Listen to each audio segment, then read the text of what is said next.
Hello les petits Christ, j'espère que vous allez tous bien et que vous êtes prêts pour passer un moment avec le Seigneur. Aujourd'hui, je vais vous amener quelque chose d'un petit peu différent et c'est pas une méditation en fait. En lisant en fait les évangiles, j'ai remarqué que Jésus il utilise plusieurs fois le mot enfant et tout particulièrement à certaines reprises petits enfants.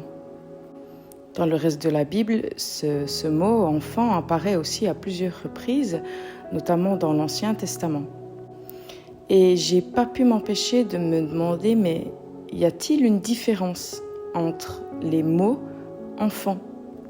En français, on utilise toujours le même mot, mais est-ce qu'en hébreu ou en grec, il y a des différences ? C'est vraiment important d'aller voir dans les langues originales ce qui a été écrit parce que parfois il y a des subtilités qu'en français on ne pourra pas comprendre. Et pour ça, le meilleur exemple est le mot aimer. En hébreu ou en grec, il peut être dit de plusieurs façons différentes. Alors juste avant de commencer la vidéo, j'aimerais préciser que je suis maman d'un petit garçon qui vient d'avoir 2 ans.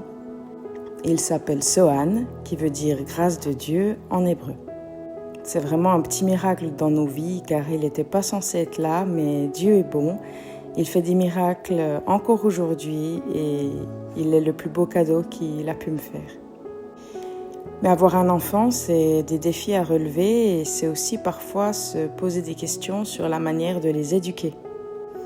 Aujourd'hui, on ne sait plus trop quoi faire, on ne sait plus dans quelle direction aller.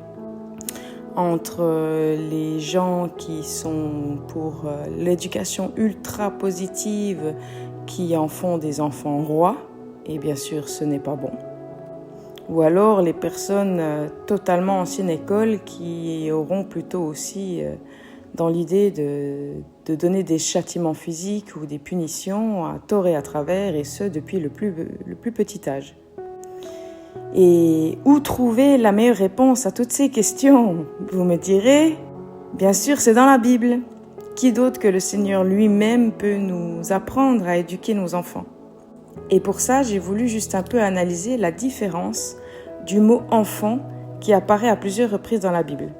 Alors, j'ai pas non plus été à chaque endroit où le mot apparaît, mais j'ai été chercher 3 versets qui, pour moi, sont très importants dans cette petite recherche.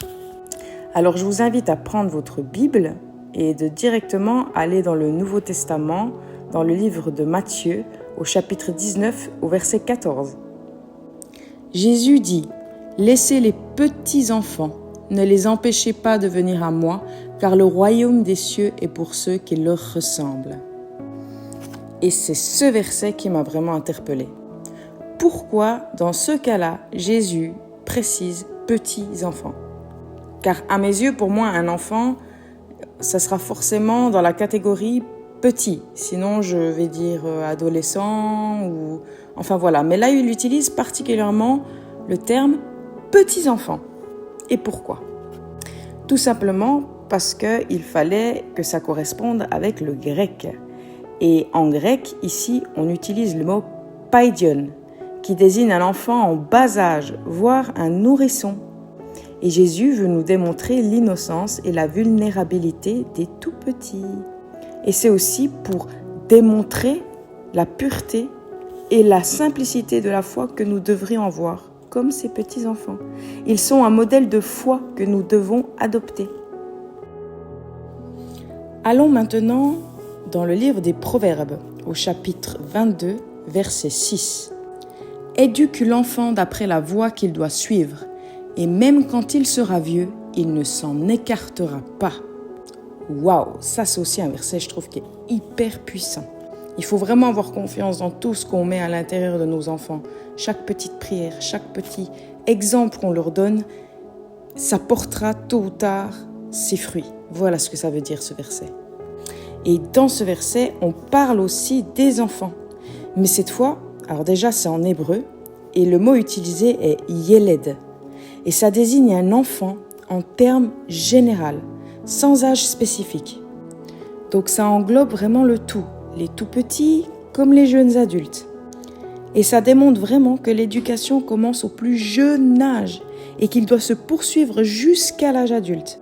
La sagesse de Salomon nous rappelle que l'éducation chrétienne, c'est un processus en fait qui est continu et qui doit s'adapter à la maturité de l'enfant. Et maintenant, je vous invite à aller dans le Proverbe au chapitre 23, versets 13 à 14. Et celui-là, je vous avoue que la première fois que je l'ai lu, il m'a un petit peu piqué. Ne refuse pas de corriger l'enfant. Si tu le frappes avec un bâton, il ne mourra pas. Certes, tu le frappes avec un bâton, mais tu arraches son âme au séjour des morts. Waouh, ça fait un petit peu froid dans le dos la première fois qu'on lit ce verset. Alors déjà, j'aimerais juste, avant d'analyser ce verset, vous parler un tout petit peu de moi. Je dois vous dire que j'ai une relation exceptionnelle avec mes parents. Alors, mon papa est décédé l'année passée en fin d'année et je rends grâce au Seigneur pour la force qu'il nous donne dans cette épreuve qui est absolument miraculeuse. Et heureusement, il me reste quand même encore ma maman. J'ai toujours été extrêmement proche d'eux et ma sœur aussi. Ce sont littéralement nos meilleurs amis. Pour vous dire, je n'ai jamais passé un nouvel an sans eux. C'est avec eux que j'ai tout envie de faire.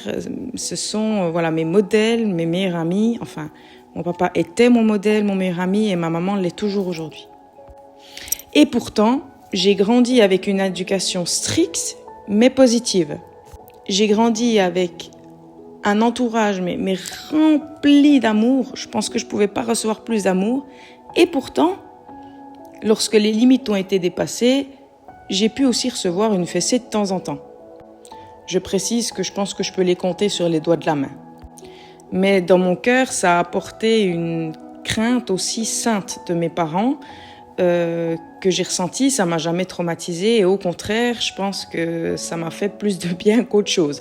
Mais je parle bien d'une fessée, je parle pas de battre un enfant. Donc voilà, c'était juste une petite parenthèse avant de vous donner aussi mon point de vue sur le Proverbe 23 au verset 13-14. Et lorsqu'on parle de corriger l'enfant dans la Bible, c'est un autre mot qui est utilisé. Ici, on utilise le mot « naar » en hébreu. Et il se traduit par « enfant », mais il désigne pourtant un adolescent ou un jeune adulte. Ça change déjà un petit peu la dimension du verset.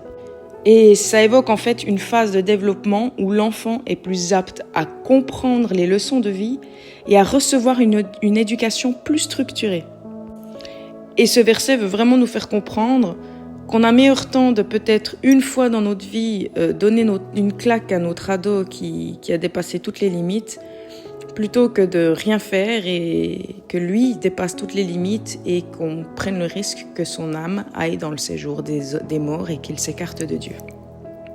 Donc tout cela nous amène vraiment à réfléchir sur notre manière d'éduquer nos enfants. On voit bien à quel point c'est important que notre éducation s'adapte avec l'âge.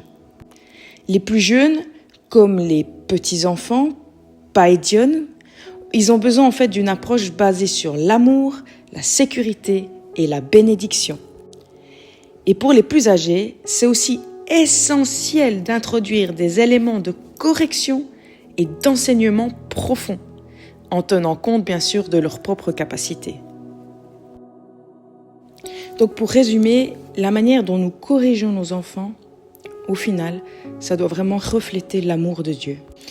Dieu aussi nous corrige lorsque nous faisons des bêtises.